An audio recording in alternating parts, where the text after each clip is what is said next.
Good morning, everybody. Welcome to Saturday. This is the third day of the month of September, the fourth day of the 77-day video challenge. Glad to be here with you, coming to you on my Zoom link through the Facebook live streaming capabilities, getting messages this morning out and about. Oh, and by the way, right over here with me is my trusted cup of coffee. And I'm glad to have, by the way, this is pumpkin spice, and I will go ahead and give a how do you say, a shameless plug. This particular pumpkin spice variety, and I do like most of them that I've tried, is actually from Wawa.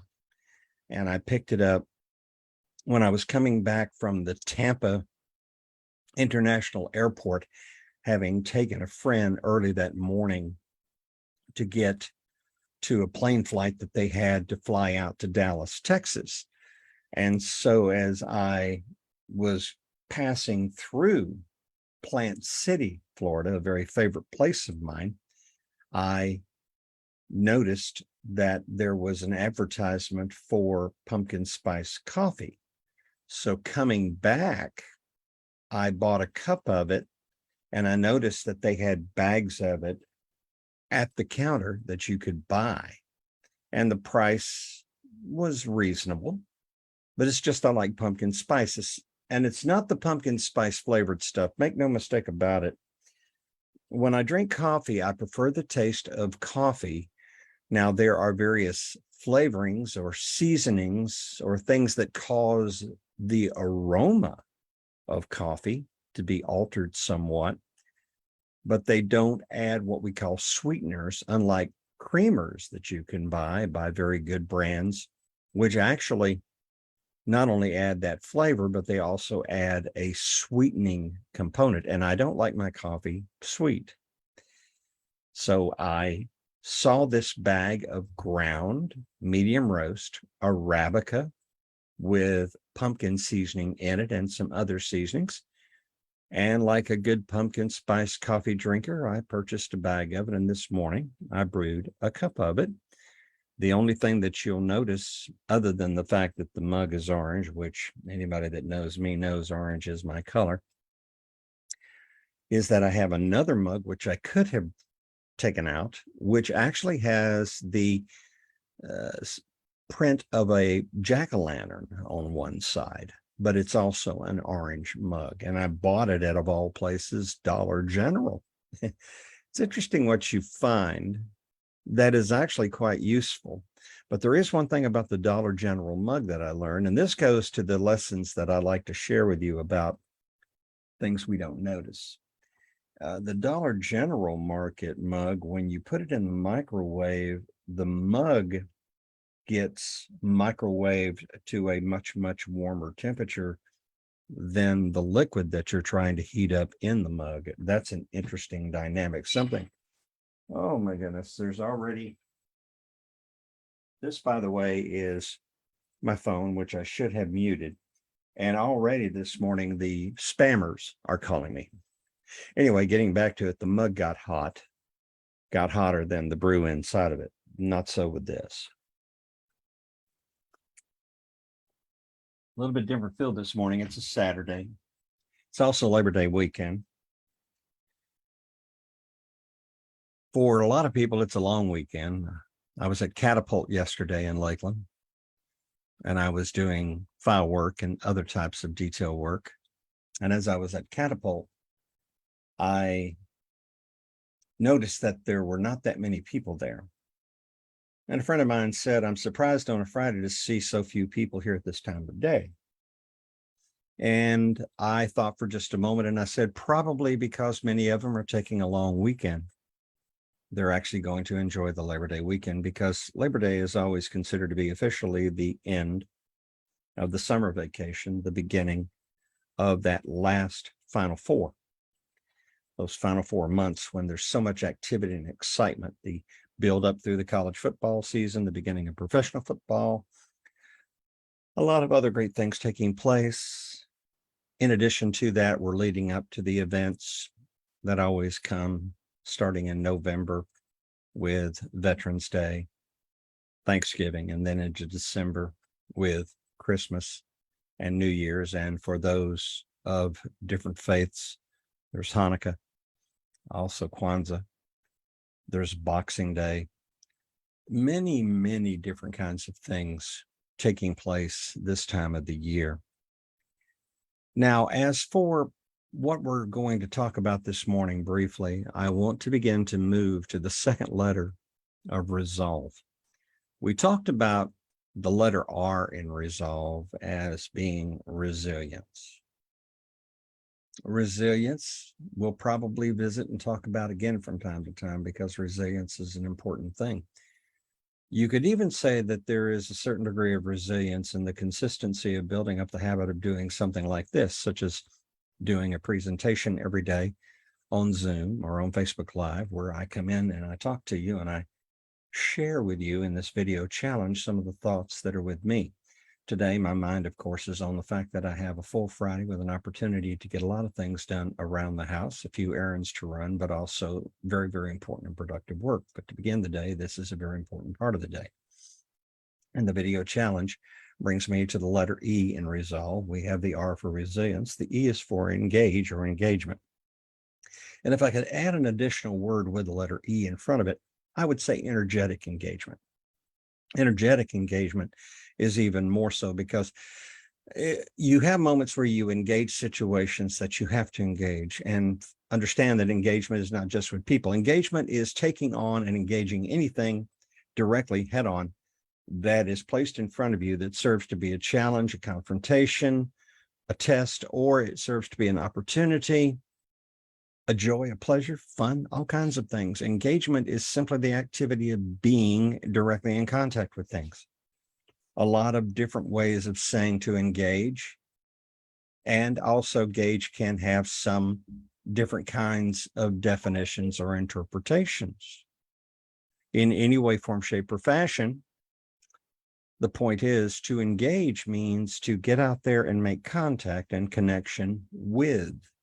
And in the world of resolve, having a definite plan of action, part of that plan of action is that you will make a definite plan to engage with people, to engage with opportunities, to engage the challenges, to engage the goals that you have set, to engage the occasional failures and disappointments and shortcomings, and to not just engage them, but to analyze them, understand them, become connected to them, figure out what they are trying to tell you, and then get in there and learn as much as you can from it.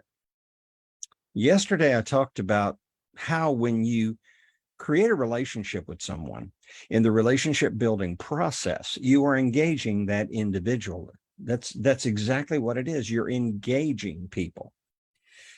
Engagement can be a very fun, enjoyable, exciting, and discovery opportunity. Engaging can also be a challenge if you're trying to get people to give you an opportunity to know a little bit more about who you are and how you tick. Obviously, we engage with family, we engage with friends, we engage with people that we work with in business, with our peers. We engage with one another when we go to church, or when we go to a Toastmasters meeting, or when we go to a high school reunion. I went to a 50-year high school reunion in 2018, and I remember, in a sense, reconnecting, re-engaging with the people that I went to high school with and graduated with. And certainly 50 years made a big difference between how it was when I was 18 and graduating from high school and when I was 68 and attending a 50-year reunion. A lot changes, and you engage that change, and that change it can be very special, but it can also be very frightening. It can be very scary, it can be very daunting.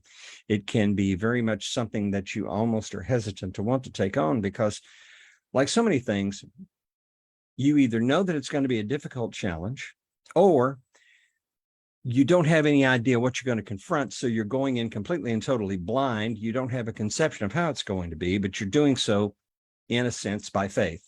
You're going in, you're giving it your best. And I've always said, engage your day with a plan, but also engage your day with the reality that there are going to be things that are happening that are not planned in your plans, but they are still planned for you. Because, as I said yesterday, Nothing happens by accident.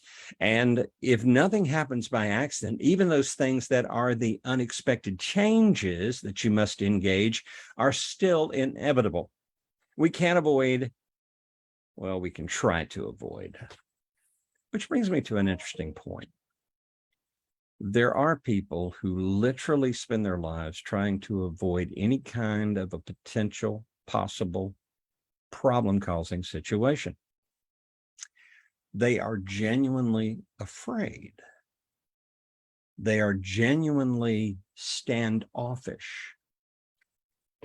Many people try to hide themselves within their own personal cocoon. Their connection with the outside world is through things that they have that they will connect with and use to follow the news, follow the trends. If they go out specifically to get those things that they want. They don't really have an interest in making eye contact with people or saying hi or even accepting in a gracious manner greetings from people who say hi or thank you to them, such as what happens when you go through the line at the grocery store or the department store. If they engage new technology, they do so less for the purposes of connecting with people and more so with the conveniences that the new technology brings. Things like Amazon, for example, and being able to order what you want, or being able to, through your phone, through texting, through an app, be able to order a pizza or have food delivered to your house. I got off course here. I apologize for that. The thing is they're not social creatures. And that's sad, because engaging people is really, I think, the most important thing that we can do on a regular basis. I wish we would spend more time engaging one another. I wish we would take the time to begin to realize that humanity is designed specifically for the purposes of interpersonal relations. Interpersonal relationships involve a type of physical contact. That physical contact does not have to always involve touch. Rather, it is a proximity issue. When COVID came in 2020, we had a standing rule, 6 foot rule, 6 foot rule. And I can remember some people were just absolutely frantic about the 6 foot rule. I'll just give you an example. Here I was, I had my mask on. I'm pushing my cart. I'm going to a place that's still open and we can go in. But we're in the early throes of COVID and in the early throes of being afraid to come near each other because we don't want to catch this terrible disease. I'm coming up, I'm getting a buggy. There are people out there with special types of sanitized cloths that are cleaning the buggy so that people can take them and go inside and go shopping. I'm there coming and bringing my buggy back that I have been shopping with. My mask is on. I'm coming up to the person washing the buggy. There's a lady that's just received a buggy, and she's getting ready to push that buggy. So I come up and give the cart to the other person. This lady is probably a few feet away from me and thinks I'm going to approach her. So she engages me with the following statement: stay back for 6 foot, 6 foot, 6 foot rule. Really? What if people came to you all the time and you said to them, stay back, 6 foot rule? Okay. Respect space. Respect the fact that they want to be safe. Put on your mask. Or if you don't have a mask and don't feel inclined to wear a mask, and today we're in a society, particularly here in Florida, where masks have almost totally ceased to exist. As a matter of fact, with the exception of getting onto the planes to fly out of the state or to fly within the state, in the terminals now, not the gate areas, but in the terminals, you can walk in without a mask on. Those signs have been taken down. The mandates in airport facilities have been brought down. I haven't gone to a gate, but I did see people with masks, but they were coming in from having landed at the gates and then come over to the terminal area, and their masks are off. And I hear too that they're still requiring masks be worn on planes. And if you shop for a ticket on an airline, you'll see that they require a mask rule because they want to be sure to have that protective situation on board the planes. Airlines have the right to do that. They're private companies and organizations. They're doing that as a safety procedure. But the thing about it is that you do whatever you can do in assessing a situation when you engage with people, understanding that you don't violate their space, understanding that you respect that they have a different perception of things than you do, and you don't scoff at them and you don't get ugly. I one time had a guy who I wanted to reconnect with, and I reached out to shake his hand. He gave me the fist, and I was taken aback by it. I thought he would give me the hand and shake with me. And it actually was a very, very unpleasant, uncomfortable moment with each other, because what I had failed to realize and failed to note, and in a moment of selfish thinking, when I was saying, I really don't prefer fist pumps, I don't happen to agree with the idea that we're going to be doing a fist pump society. I believe in shaking hands and a warm handshake. I was reminded later that this individual had lost his wife just several months earlier from COVID, and he was extremely standoffish about that sort of thing. And I didn't even stop to think about the fact that he's a fellow griever, because I know what it is to lose my wife. My wife died before COVID, but it was the point that he was still going through the brokenhearted phase of this, through the sorrow phase, through the grieving phase. And here I was trying to re-engage with him. And instead of engaging with him in a very, very warm manner, it became a very standoffish and very almost contentious manner.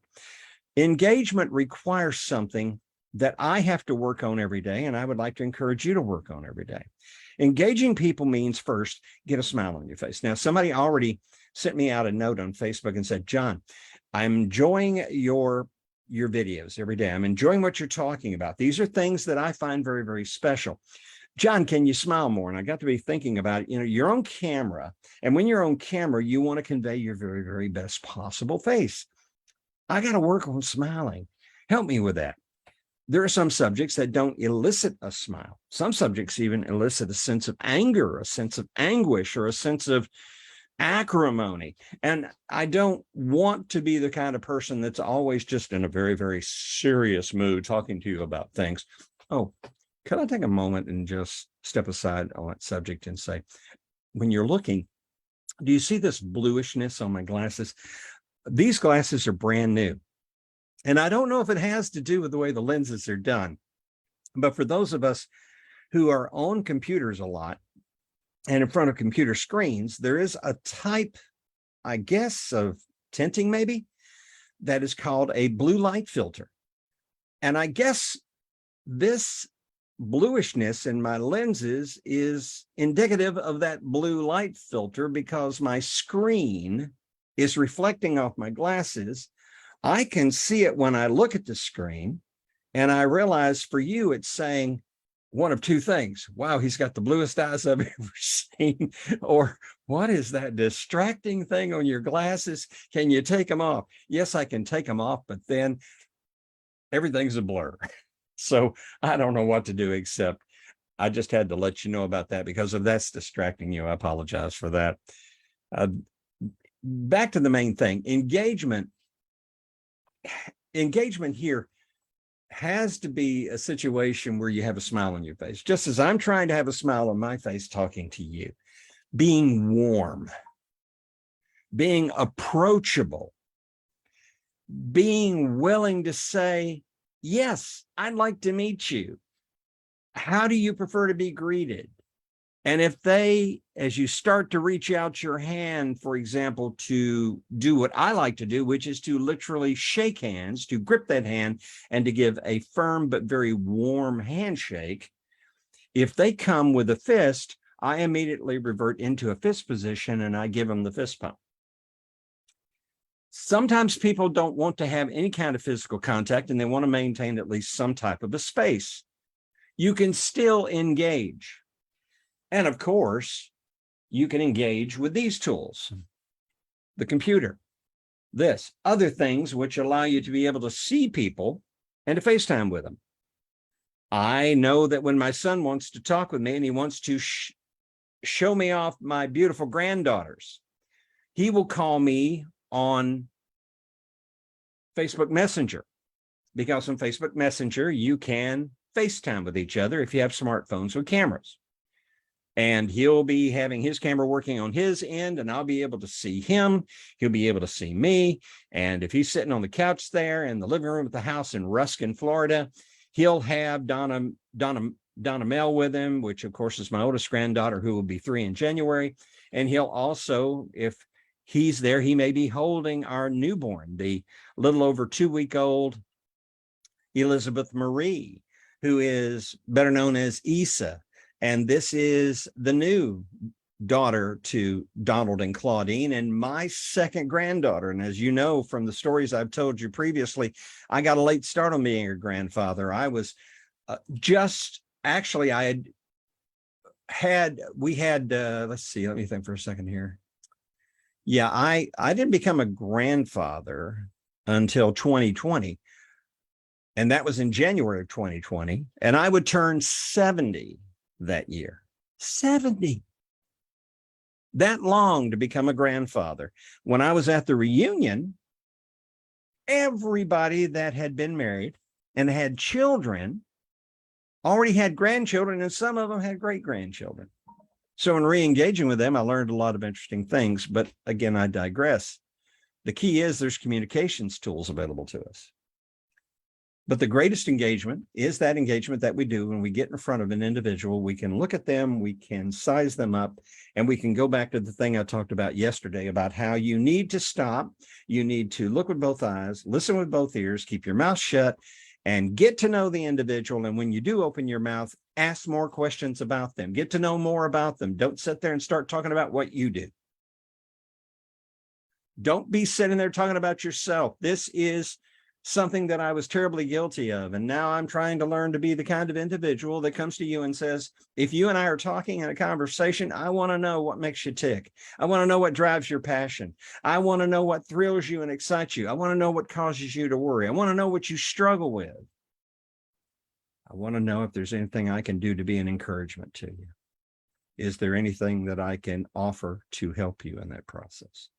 Is there anything that I can do, if nothing else, to just be a presence when you're going through difficult times? One of the lessons learned in Grief Share, and one of the things I try to do in the community of those who grieve over the loss of a loved one, is not so much to know what to say, because there really are no easy answers, and everyone responds differently to the loss of something or someone that is very precious to them.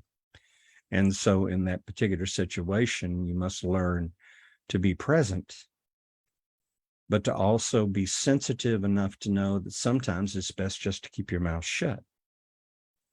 Just listen quietly, pay attention to them, and allow them to have whatever it is that they need to have in the terms of space or emotional outpouring that is going to give them an opportunity to get these feelings out there in the raw. Because we bottle too much stuff up in us. And when we bottle it up, sometimes it can explode. Getting back to the word engage. Energetic engagement is a choice. Just as you choose to be resilient and to pick yourself up and keep going, when you're out and about during the course of the day, you are energetically engaged with the idea of meeting people, of connecting with people, of perhaps making a new friend or acquaintance. You even have the opportunity to engage someone to put something nice along the way of their day. Do you ever go through the checkout at Publix?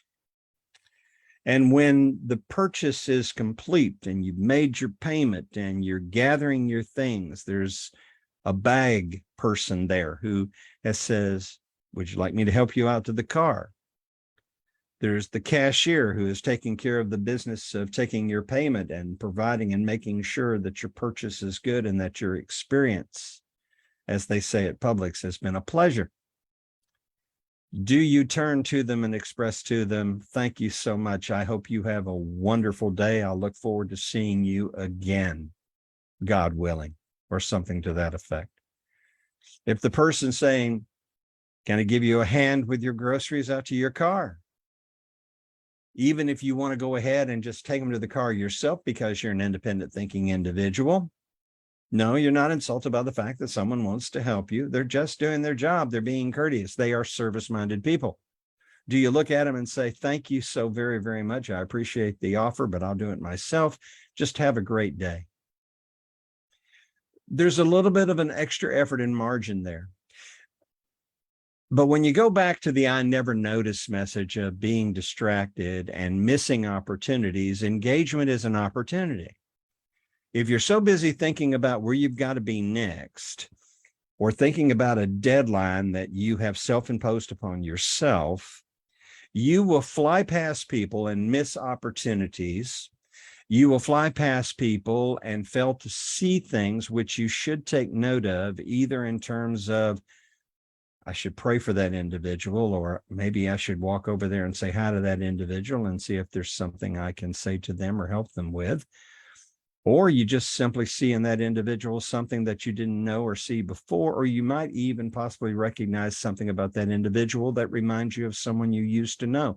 Have you ever approached somebody and said, I don't mean to startle you, but do you realize that you look almost exactly like a person that I've known for many years? Is it possible that you're related to so-and-so?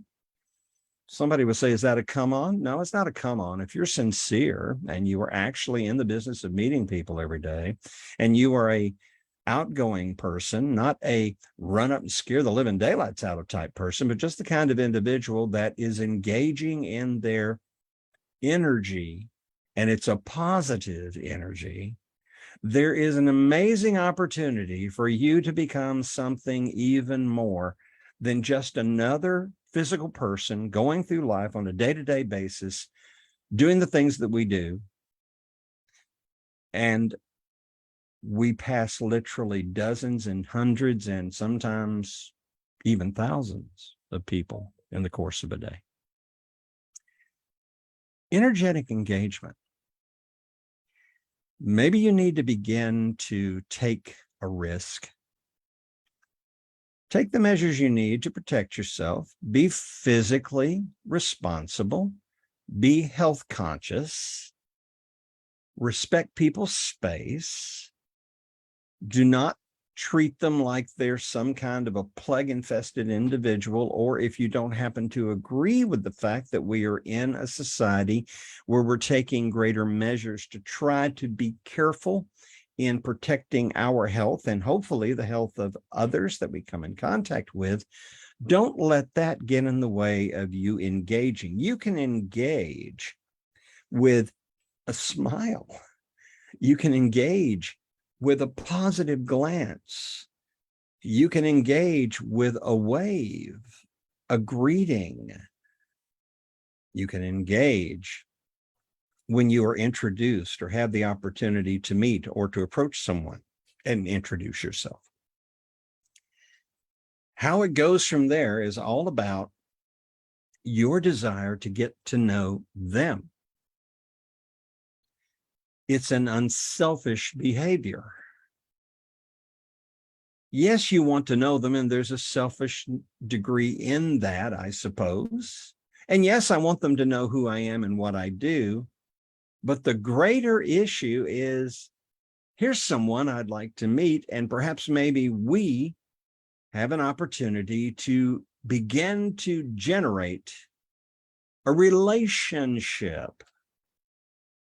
And that relationship could be anything from a casual relationship to a friendly relationship to a warm, almost like brotherly love relationship, or it could be a business relationship. It could be a collaborative relationship. It could be a teaching, coaching, mentoring relationship. But in all cases, it's involved in the business of actively, energetically, intentionally engaging people. I'm engaging you today through the medium of my laptop, Zoom, and Facebook Live. You, many of you, are way off in another place, in another part of this country, and in some cases in another part of the world. And you know that these Facebook Live posts will also be here for a period of 30 days before they will drop. There will be people who will be watching this video if the world continues to stay. They'll watch it tomorrow or next week or next month, possibly before that 30-minute time runs out. The point is, it's an engagement tool. Your phone is an engagement tool. Your email is an engagement tool. Texting is an engagement tool. But the greatest engagement tool that you have is you and people, and the opportunity in the public domain where the circumstances are correct and you are acting in a proper and safe manner. There's the opportunity to personally, one-on-one or one to a group or group to group, to engage. And engaging is important because if you're going to grow your brand, grow your skills, grow your relationship, grow your community, grow your success, you want to get to know more people. And if you come with an unselfish approach to engage, to develop relationships, to use the 80-20 rule of relationship building to show that you really do care and really want to get to know more about them, this whole process of redeveloping, reshaping your life under the resolve mantra will start to pay off. But it is a thing that you must do intentionally every single day. Today, in the word resolve, R-E-S-O-L-V-E, we're talking about the letter E, the first E of two E's in resolve. And we're talking about engaging, engage.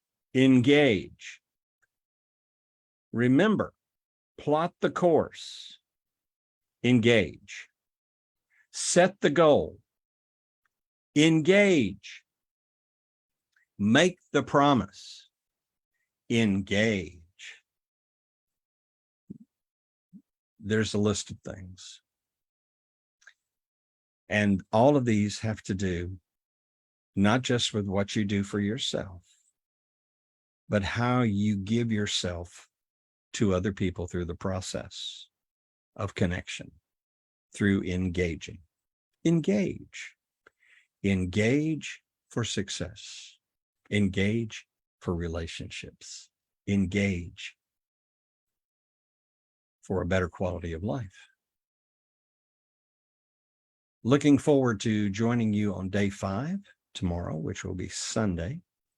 It will be the 4th day of the month of September. And I hope that you have a great Saturday, wherever you are today.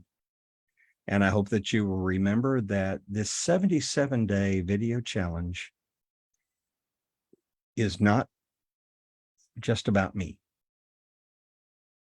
but it's about you. And it's about those of you out there who are my friends, who have come and done incredibly positive things in my life. So I greet you. I thank you. I give you praise for what you do for me and for what you do for others. And I ask you to keep me in your thoughts and prayers today as I keep you in mind. And I ask you to enjoy an incredible Labor Day weekend. Find a way to engage not just your loved ones and friends in special activities, but every time you have the opportunity, engage someone with the idea of, I'd like to get to know more about that individual. Hi, what's your name? John Morrow. Thank you for joining me today. Have yourself a fantastic day, and I will look forward to talking to you again very, very soon. Until then, take care and so long.